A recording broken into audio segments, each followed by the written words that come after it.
கோவிலுக்கு வந்தால் அமைதியும் ஆனந்தமும் கிடைக்கிறதல்லவா? இங்கே இருக்கும் புனிதத்தன்மை அமைதியை தருகிறதல்லவா? ஆம், உண்மைதான்.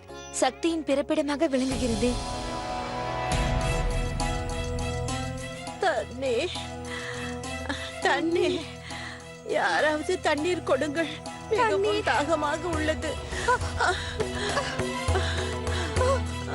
உனக்கு ஒன்றும் ஆகவில்லையே? இடையூறுக்கு மன்னிக்க வேண்டும் பேகம் சாயிபா. தாங்கள் இவ்வாறு அடிமைகளிடம் செல்வது நல்லதல்ல. சரி, நான் செல்லவில்லை. தாங்களாவது நீரை அவர்களுக்கு கொடுங்கள். நான் அவ்வாறு செய்ய இயலாது. நான் இந்த அடிமைகளை எடுத்துச் சென்று சிறையில் தள்ளி பின்பு விற்றுவிடும்படி கூறியிருக்கிறார்கள். இவர்கள் என்ன கால்நடைகளா? மனிதர்கள். இவர்களை எப்படி விற்க முடியும்? ஷெஹன்ஷாவின் வேகத்தை தடுக்க தைரியம் இருக்கிறதா?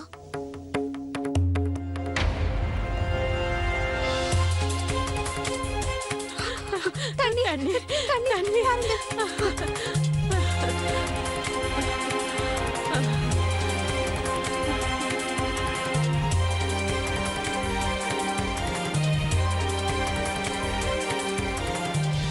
குதா தங்களை நல்லபடியாக வைத்திருக்க வேண்டும். தாகத்திற்கு தண்ணீர் கொடுத்த தங்களை அந்த குதா நன்றாக வைக்க வேண்டும். அந்த ஈஸ்வரன் உங்களை நலமாக வாழ வைக்கட்டும். நாங்கள் 3 நாட்களாக பட்டினியாக இருக்கிறோம்.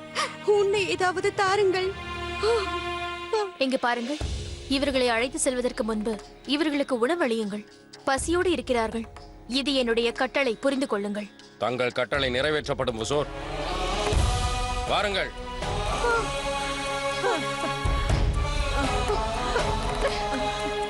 ஜோதா, இங்கிருந்து புறப்படுவோம். நீ அடிமையோடு பேசிய விஷயம் செயின்ஷாவிற்கு தெரிய வந்து விட்டால் அவர் தவறாக நினைப்பார்.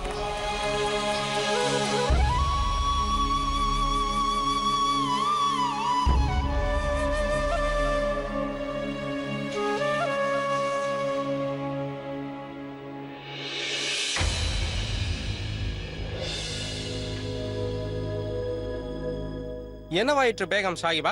ஏதாவது பிரச்சனையா? இல்லை இல்லை, ஒன்றும் பிரச்சனை இல்லை. நீங்கள் பல்லக்கை தூக்குங்கள்.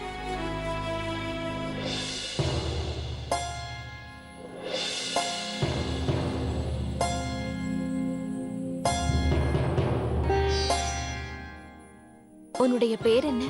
பாபு. நீ இங்கே எப்படி வந்தாய்? என்னை அடிமையாக்கி அழைத்து சென்று கொண்டிருந்தார்கள்.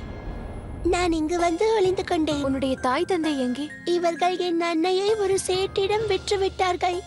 என் அன்னையை மட்டும் வாங்கிக் கொண்டார், ஆனால் என்னை அவர் வாங்கவில்லை. இதை யாரிடமும் கூறிவிடாதீர்கள். பிறகு என்னையும் விற்று விடுவார்கள். எனக்கு பயமாக இருக்கிறது.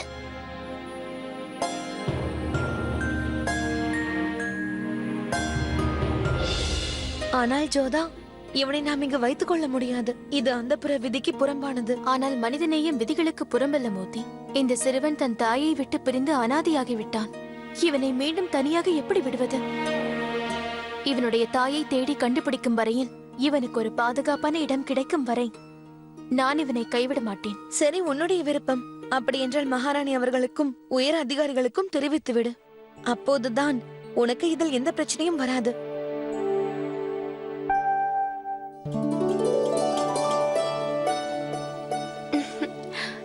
யா அல்லாஹ், இவ்வளவு அழகான குழந்தை இங்கு எவ்வாறு? இது ஜோதா பேகத்தின் வேலைதான். வழியில் அடிமைகளின் கூட்டம் தென்பட்டது. அவர்களில் இந்த சிறுவனை பார்த்ததும் இங்கே அழைத்து கொண்டு வந்து விட்டார். இவனை பாருங்கள், எவ்வளவு அப்பாவியாக இருக்கிறான். தன் தாயை விட்டு பிரிந்து பட்டினியில் வாடிக்கொண்டிருக்கிறான். இப்படி இருக்கும் பொழுது இவனை எப்படி தனியாக விட முடியும்? இதன் காரணமாக தான் ஜோதா பேகம், நாங்கள் அனைவரும் தாங்கள் அந்தப்புறத்தை பார்க்க வேண்டும் என்கிறோம்.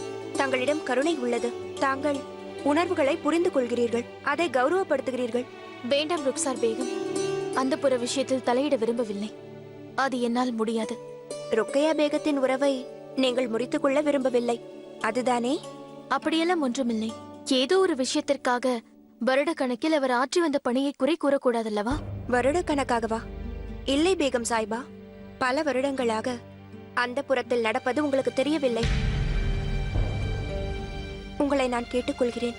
நீங்கள் சரி என்று கூறினால் சிறிது நேரம் நீங்கள் என்னுடன் பொழுதை கழிக்க வேண்டும். உங்களுக்கு நான் ஒன்றை காண்பிக்க வேண்டும். சரி, வாருங்கள்.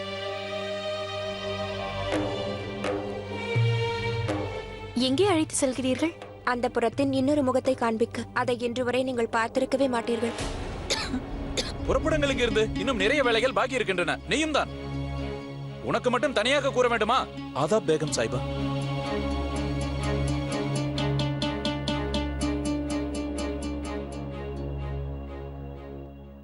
பார்த்தீர்களா நீங்கள்? இங்கு இவ்வாறு நிறைய பெண்கள் உள்ளார்கள். உடுத்துவதற்கும் உண்பதற்கும் குறையில்லை என்றாலும் அவர்களின் வாழ்க்கை மீது அவர்களுக்கு எந்த உரிமையும் இல்லை. இவர்களுக்கு ஒவ்வொரு கணமும் இவர்கள் அடிமை என்பதை நினைவுபடுத்துவார்கள். உடல் சரியில்லை என்றாலும் இவர்கள் வேலை செய்ய வேண்டும். ஏதாவது தவறு நடந்துவிட்டால் பிறகு சாட்டை அடிதான் கிடைக்கும். இவர்கள் நிலையை பற்றி ருக்கையா பேகமிற்கு தெரியாதா? நிச்சயம் அறிவார். இவர்களை யார் கண்டுகொள்ளப் போகிறார்கள்? இவர்கள் வெறும் தாசிகளும் அடிமைகளும் தானே. சிலர் போரில் வெற்றி பெற்று அழைத்து வரப்பட்டவர்கள், வேறு சிலரோ விலைக்கு வாங்கப்பட்டவர்கள். இவர்கள் வாழ்க்கை முழுவதும் அந்த புறத்தின் சிறையிலேயே முடிந்துவிடும். இதில் எத்தனையோ பெண்கள் தங்களுடைய பால் குடிக்கும் குழந்தைகளை கூட விட்டு வந்திருக்கிறார்கள். அவர்கள் வாழ்க்கை முழுவதும் தங்களின் குழந்தைகளை பார்க்கவே முடியாது. இவர்களின் குழந்தைகள் தாய் இருந்தும் அனாதை போல் வாழ்கிறார்கள். பிறகு அவர்களையும் பஜாரில் யாருக்காவது அடிமை போல் விற்று விடுவார்கள். எனக்கு இது ஒன்றுமே புரியவில்லை. இத்தனை காலமாக அந்த புறத்தில் இருந்தும் இதை பற்றி எனக்கு எதுவும் தெரியவில்லையே.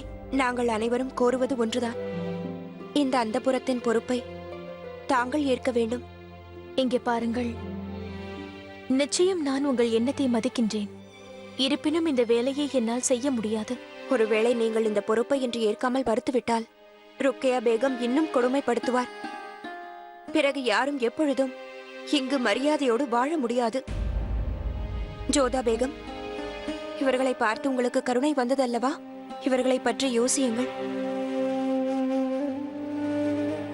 அல்லது இனிமேல் இவர்களை பார்த்து பரிதாபப்படாதீர்கள்.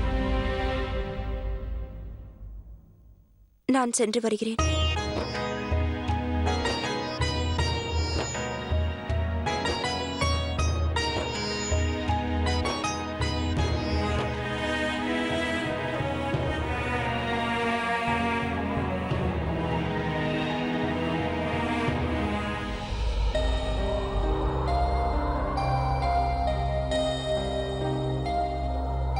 இக்கட்டான சூழ்நிலை.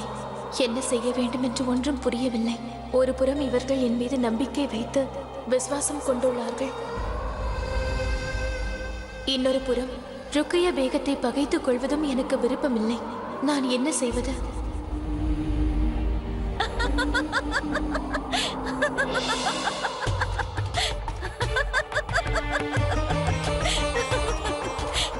எதுவும் நடக்க போவதில்லை ஜோதா பேகம், எதுவும் நடக்க போவதில்லை. நான் தான் இங்கு விசேஷ ராணி. இந்த அந்தப்புறம் என்னுடையது. அதோடு இது எப்பொழுதும் என்னுடையதாகவே இருக்கும்.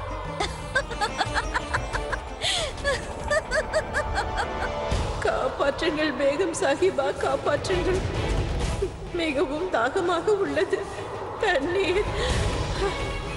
நான் தனியாக உள்ளேன் ஜோதா பேகம். எனக்கு என்னுடைய அம்மா வேண்டும். எனக்கு தங்கள் உதவி தேவைப்படுகிறது. நீங்கள் தான் எங்களுக்கு இனி விடுவிளக்கு ஜோதா பேகம். எங்களை காப்பாற்றுங்கள்.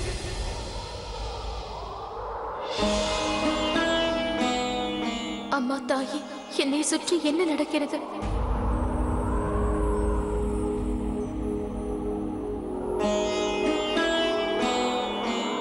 நானும் இப்படி செய்வது பழக்கம்.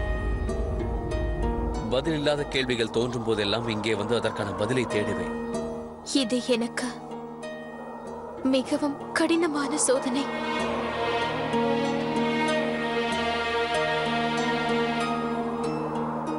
இதற்கே சோர்ந்து போனால் எப்படி? பொதுவாக சிலர் தவறான முடிவு என்று தெரிந்தும் அந்த முடிவையே தேர்ந்தெடுப்பார்கள். ஏனென்றால் அது அவர்களுக்கு சுலபமாக தென்படுகிறது. காரணம், உண்மை எப்போதும் கசப்பாகவே இருக்கும் ஜோதா பேகம். நம்மால் சிலர் பாதிக்கப்படுகிறார்கள் என்று தெரிந்தும் நாம் நல்ல முடிவெடுப்பதே நமக்கும் நல்லது. நியாயத்தை நினைவூட்டும் இந்த தராசுகள் நமக்கு அளிக்கும் பதில்கள் இவைதான். ஆனால் அந்த பொறுப்பை நிர்வகிக்கும் யோகிதை என்னிடம் இல்லை ஷெயின்ஷா. நான் உங்கள் இனத்தை சேர்ந்தவள் அல்ல. உங்கள் கலாச்சாரம் பற்றி எனக்கு தெரியாது. தாங்கள் பொய்யுரைக்கிறீர்கள் ஜோதா பேகம். என்று உங்களுக்கும் எனக்கும் விவாகம் நிச்சயமானதோ அப்போதிலிருந்தே நீங்கள் ஆக்ராவை சேர்ந்தவர்கள் ஆகிவிட்டீர்கள் ஜோதா பேகம். எப்படி எனது தாய்க்கும் ருக்கையாவிற்கும் இது சொந்தமோ அதே போல்தான் உங்களுக்கும் ஆக்ரா சொந்தம். உங்கள் திறமைகளை பற்றி கூற வேண்டும் என்றால் எனக்கு அதில் எந்த சந்தேகமும் இல்லை. எனது தாய்க்கும் எந்த சந்தேகமும் இல்லை. மற்ற பேகங்களுக்கும் சந்தேகம் இல்லை. உண்மையில் தாங்கள் தான் எனது வாழ்க்கையில் எனக்கு ஒப்பற்ற பரிசை அளித்தவர்கள். எனது பிரஜைகளை எனக்காக பிரார்த்திக்க வைத்தீர்கள். அவர்கள் இதயத்தில் உள்ளதை என்னை புரிந்து கொள்ள வைத்தீர்கள். நீங்கள் தான் எனது அறிவு கண்களை திறந்து வைத்தவர். மற்றும் இன்னொரு முக்கியமான விஷயம், வாழ்க்கையில் பிரச்சனைகளை சந்திக்கும் போதுதான் ஒருவரது திறமை அவருக்கே தெரிய வரும் என்பார்கள். அந்த பிரச்சனைகளே நமக்குள் இருக்கும் திறமைகளை வெளிக்கொண்டு வருகிறது. உங்கள் திறமைகளை காண்பிக்க உங்களுக்கு ஒரு நல்ல வாய்ப்பு கிடைத்திருக்கிறது.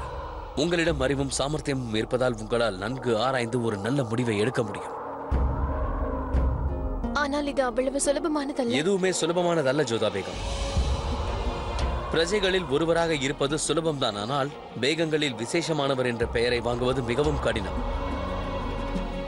ஒருவரின் கட்டளைக்கு அடிபணிவது மிகவும் சுலபம். ஆனால் நமது கட்டளைக்கு பிறரை அடிபணிய வைப்பது மிகவும் கடினம். பலவீனமாக தோல்வியை ஒப்புக்கொள்வது சுலபம். ஆனால் பலத்தை பெற்றவனாக பிரச்சனைகளை எதிர்கொள்வது என்பது மிகவும் கடினமான ஒன்று ஜோதா பேகம். நீங்கள் இரு குடும்பங்களின் கௌரவத்தையும் மானத்தையும் சுமந்து சென்று கொண்டிருக்கிறீர்கள் ஜோதா பேகம். இது உண்மையில் மிகவும் கடினம். உங்களால் இந்த பிரச்சனையை சமாளிக்க முடியும் ஜோதா பேகம். ஏனென்றால் நீங்கள் சாதாரணவர் அல்ல. நீங்கள் உங்கள் குறிக்கோளை அடைய வேண்டும் என்ற லட்சியத்தோடு இருப்பவர், தீர்க்கமான முடிவோடு இருப்பவர், உணர்வுகளை மதிப்பவர். உங்களைப் போல் குறிக்கோளில் பிடிவாதமாக இருக்கும் ஒரு பெண்ணை நான் இதுவரை கண்டதே இல்லை. இதுவரை நியாயத்திற்காக போராடி இருக்கிறீர்கள், வென்றும் இருக்கிறீர்கள். அதனால் எனக்கு நம்பிக்கை இருக்கிறது, நீங்கள் இந்த விஷயத்திலும் சரியான முடிவை தான் எடுப்பீர்கள்.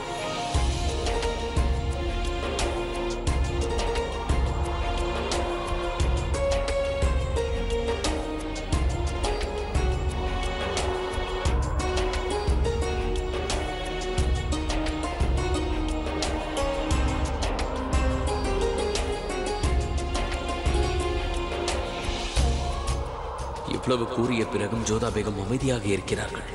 இது வரப்போகும் பெரிய சூறாவளியின் அறிகுறியாக இருக்கக்கூடும்.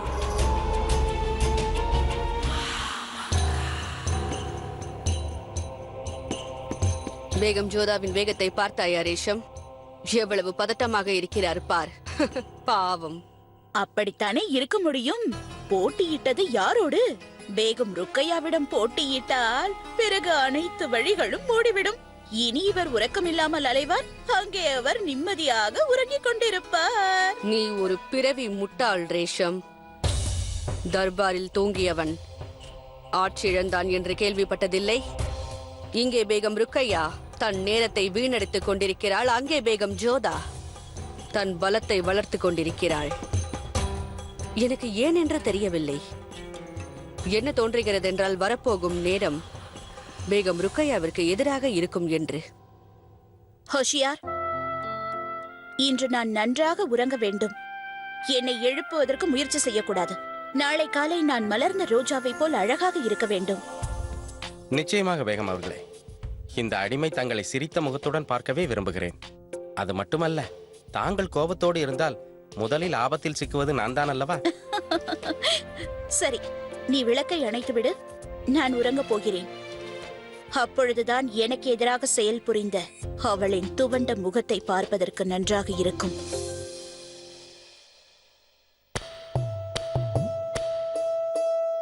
ஜாவிதா, இந்த நேரத்தில் என்ன செய்து கொண்டிருக்கிறாய்? நான் நாளைக்கு தயாராகி கொண்டிருக்கிறேன் அத்தை அவர்களே. எதற்காக என்று தெரிந்து கொள்ளலாமா? நாளையிலிருந்து ருக்கியா பேகம் அவர்கள் தன் அந்தப்புற பதவியில் இருந்து விலகப் போகிறார் அல்லவா? அட பிரமாதம் ஜாவிதா, நீ உன் அறிவை பயன்படுத்த ஆரம்பித்து விட்டாய். ஆமத்தை அவர்களே, யார் யாருக்கு ஆதரவாக இருப்பார்கள் என்பதை நான் இதில் எழுதி வைத்து விட்டேன். அற்புதம் ஜாவிதா, இதை பாராட்டியே ஆக வேண்டும். நான் உன்னை குறைத்த எடை போட்டு விட்டேன். இது தங்கள் ஆசீர்வாதத்தின் பலன்தான் அத்தையே. இப்பொழுது என்னை அறிவாளி என்று ஒப்புக்கொள்கிறீர்களா? நிச்சயமாக. நாளை செயின்ஷா அந்தப்புற பொறுப்புகளை யார் ஏற்கப் போகிறார்கள் என்று கேட்கும் பொழுது நான் அவரிடம் என் பெயரை கூறப் போகிறேன். சற்று சிந்தியுங்களேன். அத்தை அவர்களோ இந்த நாட்டின் மகா மந்திரி, மருமகளோ அந்தப்புறத்தின் உயர் அதிகாரி. நான் ஒன்று கூறவா ஜாவிதா? நான் உன்னை இப்போதுதான் அறிவாளி என்று ஏற்றுக்கொள்ளலாம் என்று நினைத்தேன். ஆனால் உன் அறிவு வெளியே வருவதற்கு முன்பாகவே மூடிக்கொண்டு விட்டது. ஏன் அத்தை அவர்களே, நான் எதில் குறைந்து விட்டேன்? என்னால் ஏன் அந்த புறத்தை பார்த்துக் கொள்ள முடியாது? எது குறைவாக இருக்கிறது என்பதை பற்றி பேசுவதற்கு முன்பாக அது இருக்கிறதா என்று பேச வேண்டும். உன்னையே பார்த்துக் கொள்ள முடியவில்லை, அந்த புறத்தை பார்த்துக் கொள்வாயா? ஆனால் அத்தை, வாயை மூடு. வாயை பிடித்து தைத்து விடுவேன். வாயை திறக்க கூடாது. இங்கேயும் சரி, ஷெஹன்ஷாவின் முன்பும் சரி. முட்டாளே. மகா மந்திரியம் எப்படி இருந்தாலும் மாமியார் ஆயிற்றே. மருமகள் பெயரை சம்பாதிக்க நினைத்தால் வயிறு எரியத்தான் செய்யும்.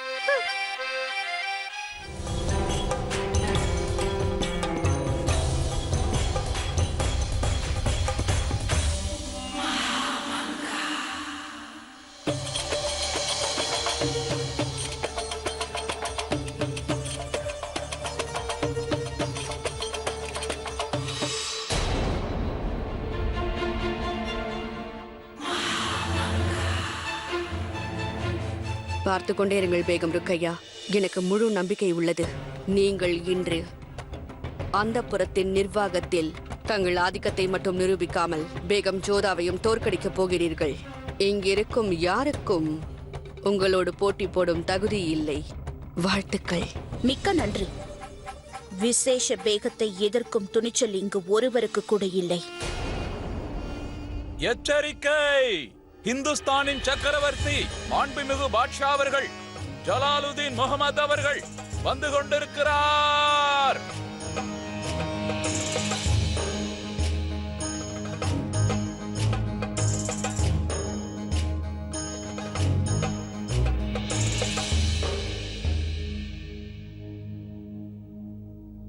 அந்தப்புற பொறுப்புகளை யார் ஏற்கப் போகிறார்கள் என்பதை நிச்சயிப்பதற்காகத்தான் உங்கள் அனைவருக்கும் நான் ஒரு நாள் கால அவகாசம் கொடுத்திருந்தேன்.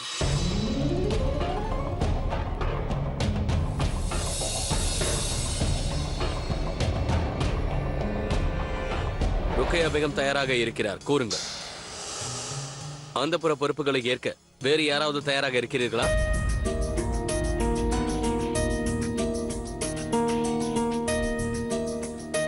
கூறுங்கள் ருக்ஸா. இதற்கு தகுதியானவர் யார் என்று உங்கள் மனதில் ஏதேனும் இருக்கிறதா?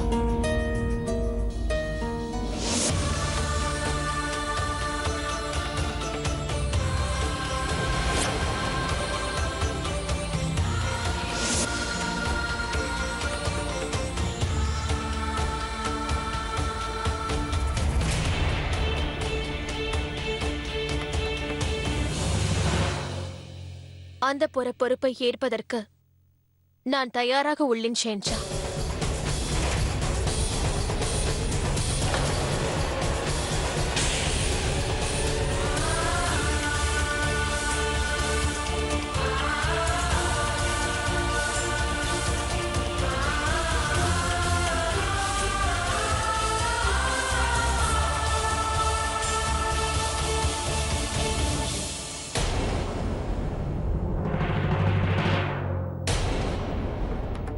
அந்த பொறுப்பை நிர்வகிக்க மாட்டேன் என்று இதற்கு முன் நான் பலமுறை கூறி வந்தேன். ருக்கையா பேகம் அந்த பொறுப்பை சிறப்பாக செய்கிறார் என்று நினைத்தேன். ஆனால் அந்த புறத்தின் இன்னொரு பக்கத்தை இப்பொழுதுதான் நான் பார்த்தேன்.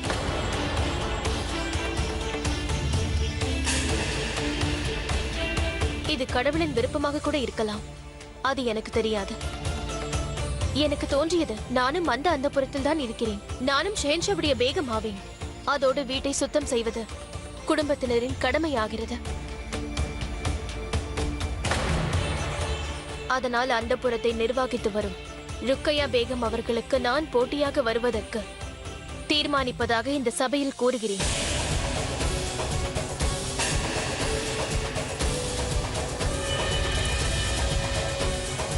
அப்போதுதான் இது ருக்கையா பேகமின் அந்தப்புறமாகவோ அல்லது ஜோதாவின் அந்தப்புறமாகவோ இருக்காது. இது நம் அனைவருக்கும் அந்தப்புறமாக இருக்க வேண்டும். இங்கு அனைவரின் மானமும் மரியாதையும் உணர்வுகளும் பேணி காக்கப்படும்.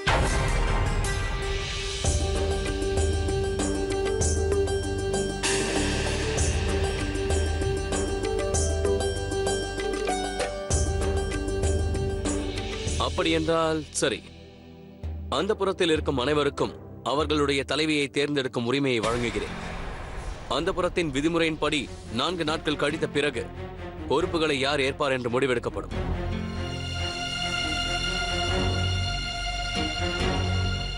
தர்பார் கலைகிறது.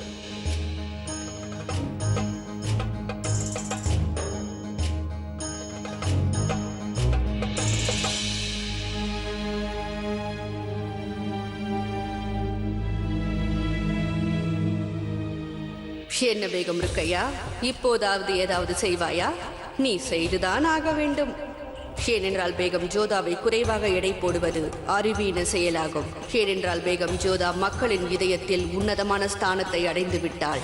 இப்பொழுது அந்த புறத்தையும் தன்வசப்படுத்த தயாராகிவிட்டாள். அத்தை அவர்களே, என் மனம் மிகவும் குழப்பமாக இருக்கிறது. அதனால் உங்களை காண வந்தேன். ஜோதா, நீ என்ன யோசிக்கிறாய் என்று எனக்கு தெரியும். ஒருவர் புது பொறுப்பை ஏற்கும் பொழுது தன்னால் அந்த பொறுப்பை நிறைவேற்ற முடியுமா என்றுதான் யோசிப்பார்கள்.